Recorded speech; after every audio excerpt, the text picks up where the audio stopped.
샬롬, 예수님을 닮아가는 아침.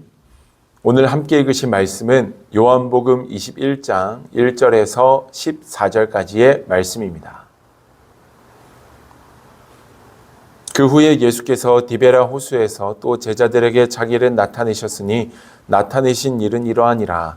시몬 베드로와 디두모라 하는 도마와 갈릴리 가나 사람 나다나엘과 세베대 아들들과 또 다른 제자 둘이 함께 있더니 시몬 베드로가 나는 물고기 잡으러 가노라 하니 그들이 우리도 함께 가겠다 하고 나가서 배에 올랐으나 그날 밤에 아무것도 잡지 못하였더니 날이 새어 갈 때에 예수께서 바닷가에 서셨으나 제자들이 예수이신 줄 알지 못하는지라. 예수께서 이르시되 얘들아 너희에게 고기가 있느냐 대답하되 없나이다. 이르시되 그물을 배 오른편에 던지라 그리하면 잡으리라 하시니 이에 던졌더니 물고기가 많아 그물을 들 수 없더라. 예수께서 사랑하시는 그 제자가 베드로에게 이르되 주님이시라 하니 시몬 베드로가 벗고 있다가 주님이라는 말을 듣고 겉옷을 두른 후에 바다로 뛰어내리더라. 다른 제자들은 육지에서 거리가 불과 한 50칸쯤 되므로 작은 배를 타고 물고기 든 그물을 끌고 와서 육지에 올라보니 숯불이 있는데 그 위에 생선이 놓였고 떡도 있더라. 예수께서 이르시되 지금 잡은 생선을 좀 가져오라 하시니 시몬 베드로가 올라가서 그물을 육지에 끌어올리니 가득히 찬 큰 물고기가 153마리라. 이같이 많으나 그물이 찢어지지 아니하였더라. 예수께서 이르시되 와서 조반을 먹으라 하시니 제자들이 주님이신 줄 아는 고로 당신이 누구냐 감히 묻는 자가 없더라. 예수께서 가셔서 떡을 가져다가 그들에게 주시고 생선도 그와 같이 하시니라. 이것은 예수께서 죽은 자 가운데서 살아나신 후에 세 번째로 제자들에게 나타나신 것이라. 아멘. 부활하신 예수님을 제자들은 만났지만 여전히 그들은 어떻게 살아가야 되는지가 막막했던 것 같습니다. 게다가 두 번째 예수님을 만났을 때 여전히 그들이 문을 걸어 잠그고 집에 모여 있었던 것을 볼 때 유대인들의 핍박이 만만치 않았고 먹고 사는 것 또한 넉넉하지 않았음을 우리로 하여금 충분히 생각해 보게 합니다. 삶이 쉽지 않았던 그들은 결국 다시 물고기를 잡으러 떠나가게 됩니다. 베드로와 요한 그리고 다른 제자들이 마음을 모아 디베라 호수로 물고기를 잡으러 가고 그물을 내립니다. 그러나 오늘 본문의 말씀이 말해주고 있듯이 한 마리의 물고기도 잡지 못합니다.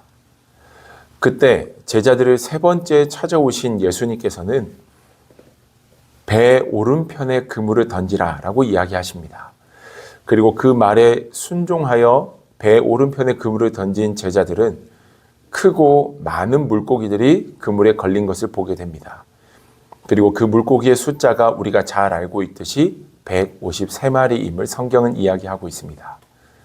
사랑하는 여러분, 이 제자들의 모습은 오늘을 살아가는 우리 성도들의 모습, 그리고 교회를 가리킵니다. 과연 교회가, 과연 성도들이 이 땅 가운데서 어떻게 살아가는 것이 진정한 믿음의 모습인지를 오늘 본문은 우리에게 이야기해주고 있습니다. 무엇보다 우리가 반드시 기억해야 되는 것이 있다면 교회는 하나님의 말씀 위에 서 있어야 함을 이야기해 줍니다. 예수 그리스도께서 말씀하셨고 그 말씀에 순종하여 배 오른편에 그물을 내렸듯이 우리가 예수님을 믿는 사람이라면 그리고 정말 우리 교회가 주의 몸된 교회라면 말씀 위에 서 있어야 함을 우리로 하여금 이야기하고 있습니다. 부탁하기는 말씀을 읽고 말씀을 묵상하고 또 말씀을 쓰고 암송하며 말씀 안에서 살아가기를 더욱더 힘쓰는 여러분들의 삶이 되기를 주님의 이름으로 축복합니다. 우리 교회가 우리 성도들의 삶이 더욱더 하나님의 선한 뜻을 이루며 주님이 우리 가운데 부어주시는 은혜를 누리기 위해서는 반드시 말씀 위에 있어야 함을 꼭 기억하시기를 주님의 이름으로 축복합니다. 그런가 하면 말씀 위에 있을 때 어떠한 은혜가 있느냐?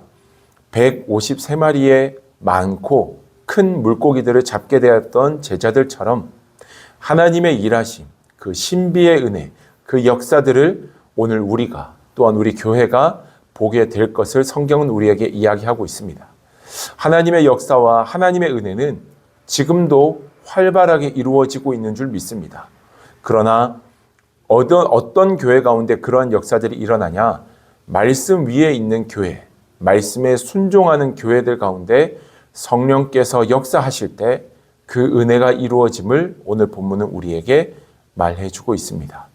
사랑하는 성도 여러분, 여러분들의 삶 가운데 성령 하나님이 일하시는 그 놀라운 역사, 그 신비의 은혜들이 있게 되기를 주님의 이름으로 축복합니다. 아울러 우리 교회가 말씀 위에서 주님 바라보며 나아갈 때 하나님이 일하시는 놀라운 신비를 보게 될 줄로 믿습니다.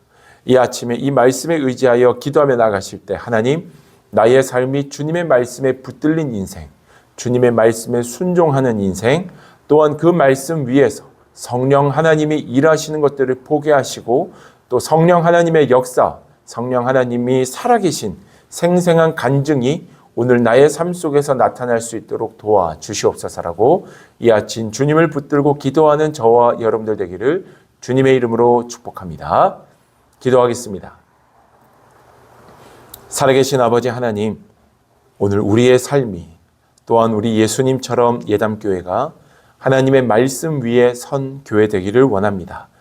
하나님, 우리 가운데 역사하여 주옵시고 그 말씀에 또한 순종할 수 있는 믿음을 주시며 그 말씀과 동행하며 나아갈 때 놀라운 성령 하나님의 역사를 경험하는 이 하루가 되게 도와주시옵소서. 말씀이 생생하게 살아있음을 보게 하여 주옵소서. 말씀이 능력이 됨을 보게 하여 주옵소서. 말씀에 순종하였을 때 하나님이 우리의 환경을 여시고 만지시고 역사하고 또 이끌어 가시는 것들을 보게 하여 주시옵소서. 아버지 하나님께서 함께 하시는 이 하루가 되기를 간구하며 예수님의 이름으로 기도드립니다. 아멘.